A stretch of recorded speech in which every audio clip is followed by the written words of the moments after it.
සියලු දෙනාම අද සාදරයෙන් පිළිගන්නවා මගේ YouTube channel එකට. ඉතින් අද මම ඔයාලට බලන්න ආවේ විකීරෝ ක්ලාස් දිවන කතා මාලාවේ 4 වෙනි part එක. ඉතින් 1 2 3 part බලපු නැති කවුරු ඉන්නවනම් පල්ලා description එකේ තියෙන link එකෙන් ගිහින් බලන්න. ඉතින් විකීරෝ ක්ලාස් පළවෙනි කතා මාලාව බලපු නැති කවුරු ඉන්නවනම් ඒකත් බලලම මේ කතා මාලාව බලන්න එකතු වෙන්න. එහෙනම් දැන් මම channel එක subscribe කරලා වීඩියෝ එකට like එකකුත් දාගෙන අපි යමු මේ සුපිරිම ඉස්කෝලේ කතාව බලන්න.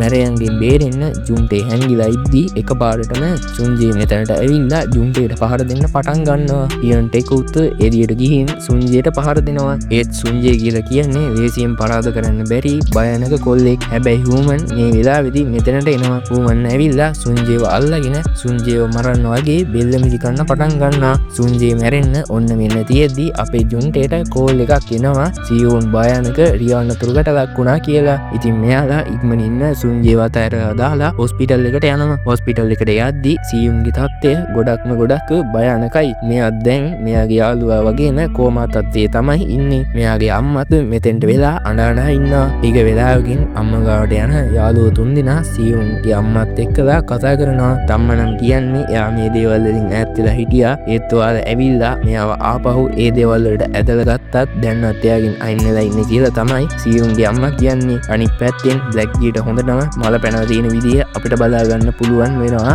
මොකද මෙයාගේ මේ මෝටර්සයිකල් සේල් රෙකෝඩ් වල තිබ්බ ආදායම් වාර්තාවක් මේ වෙද්දි කවුරු හරි හොරකම් කරලා තියෙනවා. ඉතින් මේක මෙයාට ලොකු අවදානමක්. කවුරු හරි ගිහිල්ලා මේක පොලිසියට දුන්නොත් එහෙම ඒක මෙයාලට විරුද්ධව ලොකු සාක්ෂියක් විදියට ඉදිරිපත් වෙනවා. ඉතින් බ්ලැක් ජී ඉක්මනින්ම මෙයාගේ මැරයෝ ටික ඔක්කොම කැඳවලා කියනවා කොහොම හරි මේක ළඟ තියෙන එකාව ඉක්මනින් හොයාගන්න කියලා. අනිත් පැත්තෙන් අපිට බලා ගන්න පුළුවන් වෙනවා වූමන් සෑහෙන කාලයකට පස්සේ ගෙදර එන විදිය. වූමන් එනවා කියලා දැනගත්ත මෙයාගේ තාත්තා වූමන්ට රස කෑම විලා තමන්ගේ අතින්ම හදලා තියෙනවා. ඇත්තටම වූමන්ගේ තාත්තා කලින් වූමන්ට බැන්නනේ. ඒ වුණාට එයා දැනගෙන හිටියේ නෑ වූමන් මේ විදිහට මැරෙක් වගේ වැඩ කරන්නේ තාත්තට තියෙන නඩුවෙන් තාත්තව බේරගන්න සල්ලි එකතු කරන්න කියලා. තාත්තා මේ වෙලාවේදී වූමන් මේ වෙනකන් එයාට එකතු කරලා තාත්තට දීපු සල්ලි ටික ඔක්කොම මේ වෙලාවේදී වූමන්ට දෙනවා. මේ සල්ලි ටික පොඩ්ඩක්වත් වියදම් කරේ නෑ. ඔයා සල්ලි හොයලා දීපු එක ගැන මං ගොඩක් ආඩම්බර වෙනවා. ඒත් තව කෙනෙක්ට රිද්දවලා මේ හොයාගත්ත සල්ලි වලින් අපිට කිසිම වැඩක් නැහැ. මේ සල්ලි ගිහිල්ලා ආපහු ඒ කට්ටියටම ලබා දෙන්න. ඒ වගේම ඔයාට හොඳ යාළුවෝ ඉන්නවා. එයාලා ඔයා ගැන නිතරම හොයලා බලනවා. එයාලා මන් ගාවටත් ආවා. යාළුවෝ එක්ක එකතු වෙලා ආපහු ඔයාගේ ජීවිතය හදාගන්න කියලා තාත්තා හූමන්ට කියනවා. හූමන් මේකෙන් ගොඩක් සංවේදී වෙනවා. මෙයාට මෙතනදී ඇඬෙන්නත් යනවා. අනිත් පැත්තෙන් ජුන්ටේ ඔන්න හොඳ වැඩක් කරලා තියෙනවා. ජුන්ටේ පොලිසියට ගිහිල්ලා අර ආදායම් වාර්තාව පොලිසියට ලබා දෙනවා. ඇත්තටම ජුන්ටේ තමයි එදා මේක ගලවන් ඇවිල්ලා තියෙන්නේ. හැබැයි පොලිස් නිලධාරියා නම් මේ වෙලාවේදී කියන්නේ මේ සාක්ෂි විතරක් මේ වගේ ලොකු මැර කණ්ඩායමකට විරුද්ධව පාවිච්චි කරන්න තරම් ප්‍රමාණවත් වෙන්නේ නැහැ. ඉතින් ඊටු සාක්ෂි ටිකත් හොයාගන්න කියලා පොලිස් කාර්යය හිමීට මේක සාක්කුවට දාගන්න තමයි හදන්නේ. හැබැයි ජුන්ටේට පොලිස් ලොක්කා ගැනත් පොඩි සැකයක් ඇති වෙන හින්දා මෙයා මේ සාක්ෂියත් අරගෙන එළියට යනවා. ඇත්තටම පොලිසියේ ඩයල් එකත් හොඳ කෙනෙක් නෙවෙයි. මෙයා දැනටමත් ජුන්ටේ ගැන මේ මැර කණ්ඩායමේ මැරයන්ට කියලා තමයි තියෙන්නේ. ඉතින් මැරයෝ සෙට් එක ඇවිල්ලා ජුන්ටේ පොලිසියෙන් එළියට එනකොටම ජුන්ටේව අල්ලගන්නවා. මුන් ජුන්ටේව අරගෙන ගිහිල්ලා ජුන්ටේට හොඳටම පහර දීලා ජුන්ටේ ඉස්සරහදිම අර සාක්ෂි කොලේ පුච්චලා දානවා. ඊට පස්සේ මෙයාලා ජුන්ටේට කියනවා බ්ලැක් ජීට කෝල් කරන්න කියලා. බ්ලැක් ජී අහනවා තම්සේ වගේ වැඩකට නැති නිකමක මොකටද මේ වගේ වැඩක් කළේ කියලා. ඒත් ජුන්ටේ මේකට කිසිම උත්තරයක් දෙන්නේ නැහැ. තමුසේ මැරිලා ගියත් එකයි නැතත් එකයි. තමුසේව කාටවත් වැඩක් නැහැ. ආයි මේ වගේ ගොන් වැඩ කරන්න එපා කියලා බ්ලැක් ජී ඊට පස්සේ ජුන්ටේට කියනවා. ජුන්ටේ මේ වෙලාවේදී හරි අපූර්ව දෙයක් කියනවා. එයාට අවස්ථාවක් ලැබුණොත් එයා ආයෙත් මේ දේම වුණත් කරනවා කියලා තමයි මෙයා මෙතනදී කියන්නේ. බ්ලැක් ජීටත් මල බනිනවා. අනික ජුන්ටේ ඊට පස්සේ කෝල් එක කට් කරනවා. මුගේ හයිය බලපංගෝ කියන වටේ පිටේ ඉන්න මැරියෝ සෙට් එකම ඇවිල්ලා ජුන්ටේට පහර දෙන්න පටන් ගන්නවා. ඉස්කෝලේ ඉන්න මැරෙන්ගේ ලොක්කා සංජේව මතක් මතකයිනේ සංජීත් පැත්තකට වෙලා මේක බලාගෙන තමයි ඉන්නේ. ඔය යකාට ගහන්න එපා. තව ගැහුවොත් එහෙම ඌ මැරෙයි කියලා සංජී මේ වෙලාවේදී මෙතන ඉන්න මැරෙන්න කියනවා. මැරෙයි මේ වෙලාවේදී කියනවා මේ කියපු දෙයට බ්ලැක් ජීගෙන් සමාව ගත්තොත් විතරයි ගහන එක නවත්තන්නේ කියලා. ඊට පස්සේ සංජී කියනවා ජුන්ටේට බ්ලැක් ජීට කෝල් කරලා සමාව ගන්න කියලා. හැබැයි ජුන්ටේ මේක ප්‍රතික්ෂේප කරනවා. මැරෙයි ඔක්කොම ටික ආපහු සැරයක් ජුන්ටේට පහර දෙන්න පටන් ගන්නවා. මෙච්චර ගුටි ගාලා තියෙද්දි ජුන්ටේ මේ කරපු වැඩේ ගැන සංජීගේ හිතේ ලොකු පැහැදීමක් ඇති වෙනවා. මං කිව්වනේ දැන් ඕක නවත්තන්න කියලා. සංජී එකපාරටම පැනලා මේ ඉන්න මැරෙයි සෙට් එකටම පහර දෙන්න පටන් ගන්නවා. යොන්ටෙක් වගේම හූමන් දෙන්න ටික වෙලාවකින් මෙතෙන්ට එනවා. සංජී මෙතන ඉන්න මැරෙයි ඔක්කොටම ගහලා ජුන්ටේව බේරගෙන තමයි තියෙන්නේ. හැබැයි ජුන්ටේගේ තත්ත්වය නම් එච්චර හොඳ නැහැ. යොන්ටෙක් ඇවිත් ජුන්ටේව මෙතනින් අරගෙන යනවා. හූමන් ගිහින් සංජීට තෑන්ක්ස් කරනවා. හැබැයි සංජී නම් කියන්නේ මට කාගේවත් ස්තුතියක් ඕනේ නැහැ කියලා. උගේ තිබ්බ මොරාල් එකේ ඉඳ තමයි මන් ඌව බේරගත්තේ කියලා සංජී මෙතනදී කියනවා. අනෙක් පැත්තෙන් චෝයි ඇවිත් බ්ලැක් ජීව හම්බ වෙලා ඉන්න විදිහ අපිට බලා ගන්න පුළුවන් වෙනවා. චෝයිගේ බිස්නස් ගැන දැන් ටිකෙන් ටික පොලිසියට ලීක් වෙන්න පටන් අරගෙන තියෙන හින්දා වගේම බ්ලැක් ජී ගාව තිබ්බ තොරතුරුත් මිසින් වෙලා තියෙනවා කියලා දැනගත්තට පස්සේ චෝයි දැන් ලුක් ප්ලෙෂර් එකක් බ්ලැක් ජීට ලබා දෙනවා. බ්ලැක් ජීටත් මොනවා කරන්නද කියලා හිතා ගන්න බෑ. මේ ප්‍රශ්නත් ඔළුවේ තියාගෙන බ්ලැක් ජී පහුවදා ඉස්කෝලේට ගියාට පස්සේ බ්ලැක් ජීගේ ඉස්කෝලේ ගාවටම එන හූමන් මේ වෙලාවේදී ස්පීකරකින් කෑ ගහලා කියනවා බ්ලැක් ජී මේ අහපන් උඹේ බම්බුවේ මැන කණ්ඩායමයි අරගෙන පුළුවන් නම් මාත් එක්කලා ෆේස් ටු ෆේස් සටනකට වරෙන් ඊට පස්සේ අපිට කවුද තදය කියලා බලාගන්න පුළුවන් කියලා හූමන් මෙතනදී කෑ ගහනවා. හූමන් කෑ ගහලා නිකන් ඉන්නේ නැහැ. මෙයාගේ ඉස්කෝලේට ගිහිල්ලා මෙයාට පක්ෂපාතී සෙට් එකක් මෙයා එකතු කරනවා. හූමන් කියලා කියන්නේ හැමෝටම ගොඩක් උදව් කරපු ඉස්කෝලේ ළමයින්ගේ ආදරය දිනපු පුද්ගලයෙක්නේ. ඉතින් ගොඩක් කට්ටිය හූමන් එක්කලා එකතු වෙනවා. හැබැයි බ්ලැක් ජීට සහාය දක්වන ඉස්කෝලේ ඉන්න සංජයගේ ටීම් එක නම් තාමත් හූමන් එක්කලා එකතු වෙන්නේ නැහැ. ඒට තමයි මේ කට්ටියගේ යුද්ධය පටන් ගන්නෙ. අනිත් පැත්තෙන් බ්ලැක් ජී මෙයාගේ මැර කණ්ඩායම් වල ඉන්න ඔක්කොමලම එකතු කරගන්නවා. හෙට පටන් ගන්න යුද්ධෙට කලින් හූමන් ගිහිල්ලා මෙයාගේ යාළුවා සියුන් හම්බ වෙනවා. ඊගාන තුනෙන් පස්සේ සියුන් තාමත් හොස්පිටල් එකේ ප්‍රතිකාර ලබන ගමන් තමයි ඉන්නේ. මෙයාගේ යාළුවා වගේම මෙයා ඉන්නේ දැන් කෝමා එක්ක. අපිට වෙන්නනවා සියුන් ඇත්තටම මෙයාගේ මනසින් ගිහිල්ලා එයාගේ යාළුවා සූවෝ එක්කලා කතා කර කර ඉන්න විදිය.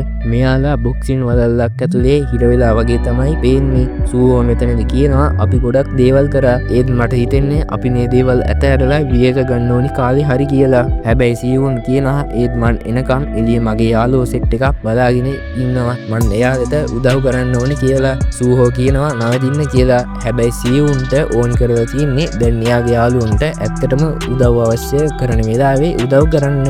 ඉතින් සියුන් සූහෝගෙන් වෙන්නලා ඔන්න මෙයා පියවිසියට එනවා. සියුන් ඇත්තටම කොහොම තත්ත්වෙනුත් අවදිනවා. හූමන් ඊට පස්සේ සියුන්ට කියනවා ඔයා තවත් විවේක ගන්න කියලා. ඒ සියුන් කෙලින්ම නැගිටලා යන්නේ සූහෝ ගාවට. සූහෝ ගාවට ගිහිල්ලා මන් මගේ මාවත තෝරගත්තා. ඔයත් ඉක්මනින්ම ඔයාගේ පාට තෝරගන්න කියලා ඔන්න මෙයාගේ පරණ යාළුවා ගාවට ආයිත් ගමන් කරනවා.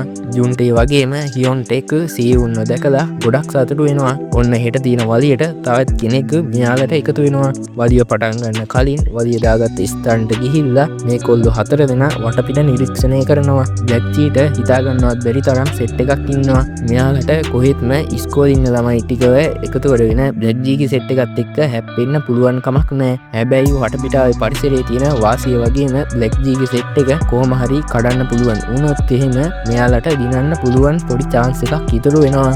ඒත් මේ වෙනකම්ම බ්ලැක් ජීට අතින් පයින් පහර දෙන්න හදපු හැම වෙලාවෙම වගේම මොලෙන් ගේමක් ගහලා බ්ලැක් ජීව කොටු කරගන්න හදපු හැම වෙලාවකදීම මෙයාලට තමයි පෙරදෙන්න සිද්ධ වුණේ. මොකද බ්ලැක් ජී කියලා කියන්නේ ඇඟේ පතිහයිය වගේම සුපිරි මොලයක් තියෙන සුපිරි මොලකාරයෙක්. ඉතින් සියුන් මුලින්ම ගිහින් කතා කරන්නේ සංජය එක්කලා. සංජය තමයි මේ ඉස්කෝලේ බ්ලැක් ජීගේ ප්‍රධාන අනුගාමිකයා විදිහට වැඩ කරන්නේ. කලින් බ්ලැක් ජී වගේම සංජය අතරේ පොඩි අවුල් ටිකක් සිද්ධ වුණා නිසා ඒ වගේම කලින් වතාවේදී බ්ලැක් ජීගේ කට්ටිය ජුන්ටේට පහර දෙද්දී සංජය ඒකට පැනලා ජුන්ටේ බේරගත්ත හින්දා දැන් බ්ලැක් ජී වගේම සංජය ටික කවුලෙන් ඉන්නේ. සියුන්ට කොහොමහරි පුළුවන් වෙනවා සංජයව එයාලගේ පැත්තට නම්වා ගන්න. ඉතින් බ්ලැක් ජී කරන මේ බිස්නස් ගැන සංජය ගාව තියෙන වාර්තා සංජය හිමීට එළියට දාන්න පටන් ගන්නවා. ඉතින් මැර කණ්ඩායම් වල ඉන්න ගොඩක් අය මේක දැකලා ගොඩක් පුදුම වෙනවා. මොකද බ්ලැක් ජී හිතා ගන්න බැරි තරම් මුදලක් මෙයා ළඟ තියාගන්නවා. බ්ලැක් ජීට සල්ලි එකතු කරගන්න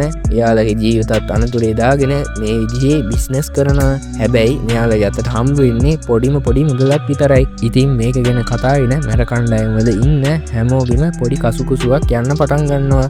එදා උදේම අපිට අවදා ගන්න පුළුවන් වෙනවා බ්ලැක් ජී අනාථ නිවාසයකට ගිහින් ඉන්න විදිය. ඉතින් බ්ලැක් ජී කියන්නේ ඇත්තටම අනාථ ළමයෙක්. මෙයා මේ අනාථ නිවාසේ තමයි හැදී වැඩුණේ. ඉතින් මෙයා මේකේ සෙල්ලම් කරගෙන ඉද්දි තමයි මෙයාට පොඩි කාලේදී හූමන් මෙයාගේ හොඳම යාළුවත් මෙයාට හම්බ වෙලා තියෙන්නේ. බ්ලැක් ජී මේ බිස්නස් වලින් ලොකු මුදලක් එකතු කරගෙන එයා වගේ වැඩි කොටසක් චෝයිට යවලා තවත් ලොකු කොටසක් මෙයා තියාගන්නවා කියලා අපිට දැනගන්න පුළුවන් වුණානේ. ඔයාලා හිතන්නේ බ්ලැක් ජී තියාගත්ත සල්ලි වලින් එයා මොනවා කරයි කියලාද? එයා තමයි ඇත්තටම මේ ළමා නිවාසේ සම්පූර්ණ වියදම් ටික බලාගන්නේ. බ්ලැක් ජී ගිහිල්ලා මේකේ ඉන්න පාලකතුමියත් එක්ක මේ වෙලාවේදී කතා කරනවා. මෙයා පාලකතුමියට කියනවා මෙතනින් ඉස්සරහට එයාට මේකට මුදල් ආධාර ලබා දෙන්න පුළුවන් නේද කියලා. එයාට ලොකු සැකයක් තියෙනවා කියලා. මේ අනාථ නිවාසේ ඉන්න ළමයින්ට ගොඩක් සල්ලි ඕනි කරනවා. ඔයා ගොඩක් සල්ලි හම්බ කරනවා කියලා මම දන්නවා.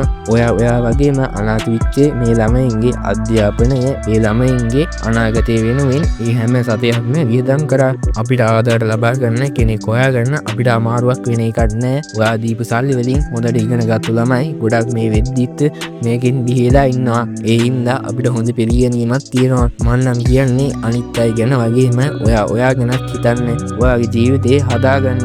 නැත්තම් ඔයාට හැමදාම නරක කෙනෙක් විදියට ජීවත් වෙන්න වෙයි. පාලකතුමිය කිව්ව මේ කතාව නම් බ්ලැක් ජී වැඩිය ගණන් ගන්නේ නෑ. බ්ලැක් ජී ඊට පස්සේ මෙතනින් පිටත් වෙලා යනවා. ඉතින් අද පාර්ට් එක මෙතනින් ඉවරෙනවා. ඉතින් මේ කතා මාලාවේ පළවෙනි පාර්ට් එක බලන්න ඔයාලා channel එක subscribe කරලා තියාගන්න. ඉතින් මේ පාර්ට් එක නම් සුබියක් වෙයි.